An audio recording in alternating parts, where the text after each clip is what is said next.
या देवी सर्वभूतेषु तृष्णारूपेण संस्थिता नमस्तस्यै नमस्तस्यै नमस्तस्यै नमो नमः। जय माता दी। माँ भगवती की कृपा सदा आप सभी पर बनी रहे। अब तक हमारे चैनल पर श्री दुर्गा सप्तशती के अध्याय के अलावा देवी भागवत पुराण की कथाएं सुनने के लिए आप सभी का बहुत बहुत धन्यवाद। आज की इस वीडियो के लास्ट में आप श्री दुर्गा चालीसा का पाठ और अध्यायों के सबसे अंत में की जाने वाली क्षमा याचना भी सुनेंगे। पूजा पाठ के सबसे अंत में यदि क्षमा याचना सच्चे मन से की जाए तो पूजा पाठ, व्रत में या सप्तशती के अध्याय पढ़ने या सुनने में हुई गलतियों के लिए दोष नहीं लगता है। आज आप सुनेंगे श्री दुर्गा सप्तशती के अध्याय 12 और 13 को। इसी के साथ ही श्री दुर्गा सप्तशती के सभी 13 अध्याय समाप्त हो जाएंगे। बाद में जो अध्याय पढ़े या सुने जाते हैं उनके लिए आप हमारे चैनल पर अगले दिन अपलोड होने वाली वीडियो को जरूर देखिएगा। श्री दुर्गा सप्तशती पाठ 12वां अध्याय, देवी के चरित्रों के पाठ का महात्म्य। देवी बोली, हे देवताओं, जो पुरुष इन स्तोत्रों द्वारा एकाग्रचित होकर मेरी स्तुति करेगा उसके संपूर्ण कष्टों को मैं निस्संदेह हर लूंगी। मधु कैटभ के नाश, महिषासुर के वध और शुंभ तथा निशुंभ के वध की जो मनुष्य कथा कहेंगे, मेरे महात्म्य को अष्टमी, चतुर्दशी और नवमी के दिन एकाग्रचित्त से भक्ति पूर्वक सुनेंगे, उनको कभी कोई पाप नहीं रहेगा। पाप से उत्पन्न हुई विपत्ति भी उन्हें कभी नहीं सताएगी। उनके घर में दरिद्रता नहीं होगी और ना उनको प्रियजनों का बिछोह ही होगा। उन्हें किसी प्रकार का कोई भय नहीं होगा। इसलिए प्रत्येक मनुष्य को भक्ति पूर्वक मेरे इस कल्याणकारक महात्म्य को सदा पढ़ना और सुनना चाहिए। मेरा यह महात्म्य महामारी से उत्पन्न हुए संपूर्ण उपद्रवों को और 3 प्रकार के उपद्रवों को शांत कर देता है। जिस घर में या मंदिर में या जिस स्थान पर मेरा यह स्तोत्र विधि पूर्वक पढ़ा जाता है, उस स्थान का मैं कभी भी त्याग नहीं करती और वहां सदा ही मेरा निवास रहता है। बलिदान, पूजा, होम तथा महोत्सवों में मेरा यह चरित्र उच्चारण करना या सुनना चाहिए। ऐसा हवन या पूजन मनुष्य चाहे जानकर या बिना जाने करे, मैं उसे तुरंत ही ग्रहण कर लेती हूँ। और शरत काल में प्रत्येक वर्ष जो महापूजा की जाती है, उनमें मनुष्य भक्ति पूर्वक मेरा यह महात्म्य सुनकर सभी विपत्तियों से छूट जाता है और धन, धान्य तथा पुत्र आदि से संपन्न हो जाता है। और मेरे इस महात्म्य व कथाओं इत्यादि को सुनकर मनुष्य युद्ध में भी निर्भय हो जाता है और महात्म्य के श्रवण करने वालों के शत्रु नष्ट हो जाते हैं और उन्हें कल्याण की प्राप्ति होती है और उनका कुल भी आनंदित हो जाता है।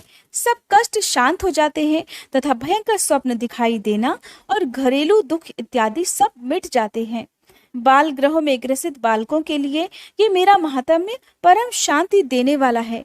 मनुष्य में फूट पड़ने पर यह भलीभांति मित्रता करवाने वाला है। मेरा यह महात्म्य मनुष्यों को मेरे जैसी सामर्थ्य की प्राप्ति करवाने वाला है। पशु, पुष्प, अर्घ, धूप, गंध, दीपक इत्यादि सामग्रियों द्वारा पूजन करने से, ब्राह्मण को भोजन करा के, हवन करके, प्रतिदिन अभिषेक करके, नाना प्रकार के भोगों को अर्पण करके और प्रत्येक वर्ष दान इत्यादि करके जो मेरी आराधना की जाती है, उससे मैं जैसी प्रसन्न हो जाती हूँ, वैसे ही प्रसन्न मैं इस चरित्र के सुनने से हो जाती हूँ।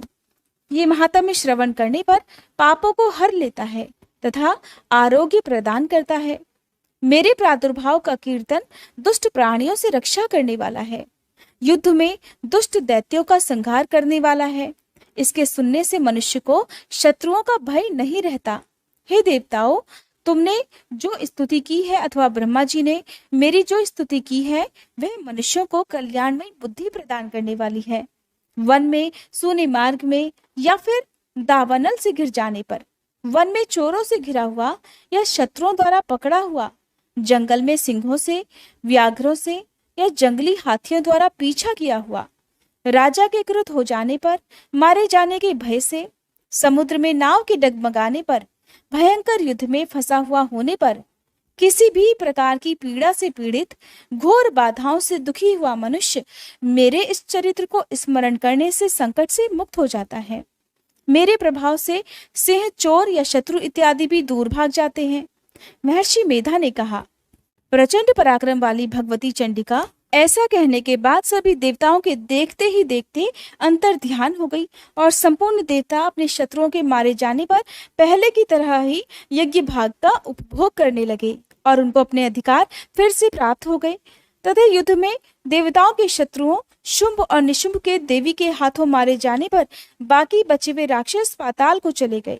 हे राजन, इस प्रकार भगवती अंबिका नित्य होती हुई भी बार बार प्रकट होकर इस जगत का पालन करती हैं, इसको मोहित करती हैं, जन्म देती हैं और प्रार्थना करने पर समृद्धि प्रदान करती हैं। हे राजन, भगवती ही महाप्रलय के समय महामारी का रूप धारण करती हैं और वही संपूर्ण ब्रह्मांड में व्याप्त है और वही भगवती समय समय पर महाकाली तथा महामारी का रूप बनाती है और स्वयं अजन्मा होती हुई भी सृष्टि के रूप में प्रकट होती है। वह सनातनी देवी प्राणियों का पालन करती है और वही मनुष्यों के अभ्युदय के समय घर में लक्ष्मी का रूप बनाकर स्थित हो जाती है तथा अभाव के समय दरिद्रता बनकर विनाश का कारण बन जाती है। पुष्प, धूप और गंध आदि से पूजन करके उसकी स्तुति करने से वह धन, धान्य और पुत्र भी देती है और धर्म में शुभ बुद्धि प्रदान करती है। श्री दुर्गा सप्तशती पाठ 13वां अध्याय, राजा सुरथ और वैश्य को देवी का वरदान। महर्षि मेधा ने कहा, हे राजन, इस प्रकार देवी के उत्तम महात्म्य का वर्णन मैंने तुम्हें सुनाया। जगत को धारण करने वाली इस देवी का ऐसा ही प्रभाव है। वही देवी ज्ञान देने वाली है और भगवान विष्णु की इस माया के प्रभाव से तुम और यह वैश्य तथा अन्य विवेकी जन मोहित होते हैं और भविष्य में भी मोहित होंगे। हे राजन, तुम इसी परमेश्वरी की शरण में जाओ। यही भगवती आराधना करने पर मनुष्य को भोग, स्वर्ग तथा मोक्ष प्रदान करती है। मार्कंडे जी ने कहा, महर्षि मेधा की ये बात सुनकर राजा सुरथ ने ऋषि को प्रणाम किया और राज्य के छिन जाने के कारण उसके मन में अत्यंत ग्लानि हुई और वह राजा तथा वैश्य तपस्या के लिए वन को चले गए। नदी के तट पर आसन लगाकर भगवती के दर्शनों के लिए कठिन तपस्या करने लगे। दोनों ने नदी के तट पर देवी की मूर्ति बनाई और पुष्प, धूप, दीप तथा हवन द्वारा उसका पूजन करने लगे। पहले उन्होंने आहार को कम कर दिया, फिर बिल्कुल निराहार रहकर भगवती में मन लगाकर एकाग्रता पूर्वक उसकी आराधना करने लगे। वह दोनों अपने शरीर के रक्त से देवी को बलि देते हुए 3 वर्ष तक लगातार भगवती की आराधना करते रहे। 3 वर्ष के पश्चात जगत का पालन करने वाली चंडिका ने उनको प्रत्यक्ष दर्शन देकर कहा। देवी बोली, हे राजन तथा अपने कुल को प्रसन्न करने वाले हे वैश्य, तुम जिस वर की इच्छा रखते हो वह मुझसे मांगो, मैं तुम्हें वह वर अवश्य दूंगी, क्योंकि मैं तुम दोनों पर अत्यंत ही प्रसन्न हूँ। मार्कंडे जी कहते हैं, ये सुनकर राजा ने अगले जन्म में नष्ट न होने वाला अखंड राज्य और इस जन्म में बलपूर्वक अपने शत्रुओं को नष्ट करने के बाद अपना पुनः राज्य प्राप्त करने के लिए भगवती से वरदान मांगा। और वैश्य ने भी, जिसका मन संसार की ओर से विरक्त हो चुका था, अतः भगवती से अपनी ममता तथा अहंकार रूपी आसक्ति को नष्ट कर देने वाले ज्ञान को देने के लिए कहा। तब देवी ने कहा, हे राजन, तुम शीघ्र ही अपने शत्रुओं को मारकर पुनः अपना राज्य प्राप्त कर लोगे। तुम्हारा राज्य स्थिर रहने वाला होगा। फिर मृत्यु के पश्चात आप सूर्य देव के अंश से जन्म लेकर सावर्णिक मनु के नाम से इस पृथ्वी पर ख्याति को प्राप्त होगे। हे वैश्य, कुल में श्रेष्ठ आपने जो मुझसे वर मांगा है वह मैं आपको देती हूँ। आपको मोक्ष देने वाले ज्ञान की प्राप्ति होगी। मार्कंडे जी कहते हैं, इस प्रकार उन दोनों को मनोवांछित वर प्रदान कर तथा उनसे अपनी स्तुति सुनकर भगवती अंतर्ध्यान हो गई। और इस प्रकार क्षत्रियों में श्रेष्ठ वह राजा सुरथ भगवान सूर्यदेव से जन्म लेकर इस पृथ्वी पर सावर्णिक मनु के नाम से विख्यात हुए। श्री दुर्गा सप्तशती के सभी 13 अध्याय आज पूर्ण हुए। अब सुनिए श्री दुर्गा चालीसा पाठ और क्षमायाचना। श्री दुर्गा चालीसा। नमो नमो दुर्गे सुख करनी, नमो नमो अम्बे दुख हरनी, निरंकार है ज्योति तुम्हारी, तिहु लोक फैली उजियारी। शशि ललाट मुख महाविशाला, नेत्र लाल भ्रकुटी विकराला, रूप मातु को अधिक सुहावे, दर्श करत जन अति सुख पावे। तुम संसार शक्ति लय कीना, पालन हेतु अन्न धन दीना। अन्नपूर्णा हुई जगपाला, तुम ही आदि सुंदरी बाला। प्रलय काल सब नाशनहारी, तुम गौरी शिव शंकर प्यारी। शिव योगी तुम्हारे गुण गावे, ब्रह्मा विष्णु तुम्हें नित ध्यावे। रूप सरस्वती को तुम धारा, दे सुबुद्धि ऋषि मुनिन उबारा। धर्यो रूप नरसिंह को अम्बा, प्रगट भई फाड़ कर खम्बा। रक्षा करी प्रहलाद बचायो, हिरणाकुश को स्वर्ग पठायो। लक्ष्मी रूप धरो जग माही, श्री नारायण अंग समाही। क्षीर सिंधु में करत विलासा, दया सिंधु दीजे मन आसा। हिंगलाज में तुम ही भवानी, महिमा अमित न जात बखानी।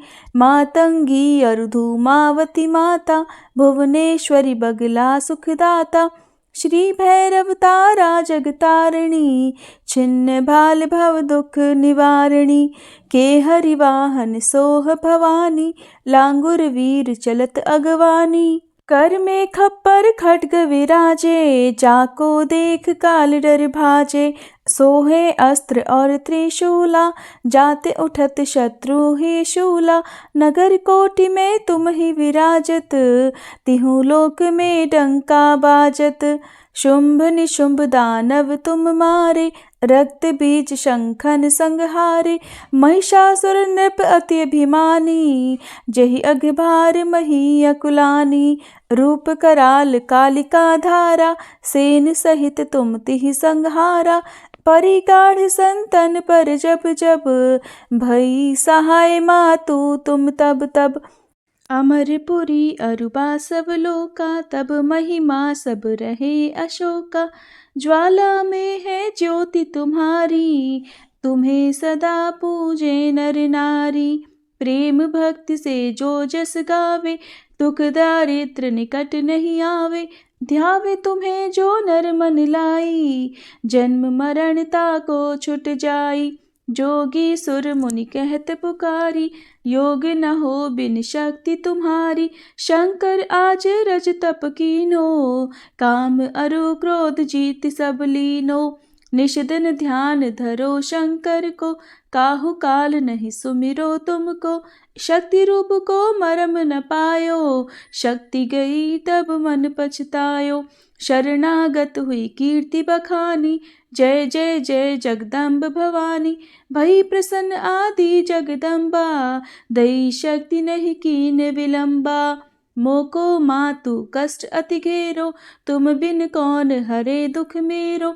आशा तृष्णा निपट सतावे, मोह मदादिक सब विनशावे। शत्रुनाश की जय महारानी, सुमिरो इक चित तुम्हें भवानी। करो कृपा है मातु दयाला, रिद्धि सिद्धि दे करहु निहाला। जब लग जीव दया फल पाऊँ, तुमरो यश मैं सदा सुनाऊँ। दुर्गा चालीसा जो कोई गावे, सब सुख भोग परम पद पावे। श्री दुर्गा चालीसा समाप्त। क्षमा याचना। हे परमेश्वरी, मेरे द्वारा रात दिन सहस्त्रों अपराध होते रहते हैं। अपनी भक्त समझकर मेरे उन अपराधों को आप कृपा पूर्वक क्षमा करो। हे परमेश्वरी, मैं आवाहन करना नहीं जानती, विसर्जन करना नहीं जानती तथा पूजा करने का ढंग भी नहीं जानती, क्षमा करो। हे देवी, हे सुरेश्वरी, मैंने जो मंत्रहीन, क्रियाहीन और भक्तिहीन पूजन किया है, वह सब आपकी कृपा से पूर्ण हो। सैकड़ों अपराध करके भी जो आपकी शरण में जय जगदम्बे कहकर पुकारता है, उसे वह गति प्राप्त होती है जो ब्रह्मादि देवताओं के लिए भी सुलभ नहीं है। हे जगदम्बिके, मैं अपराधी हूँ, किंतु आपकी शरण में आई हूँ। इस समय दया की पात्र हूँ, आप जैसा चाहे वैसा करो।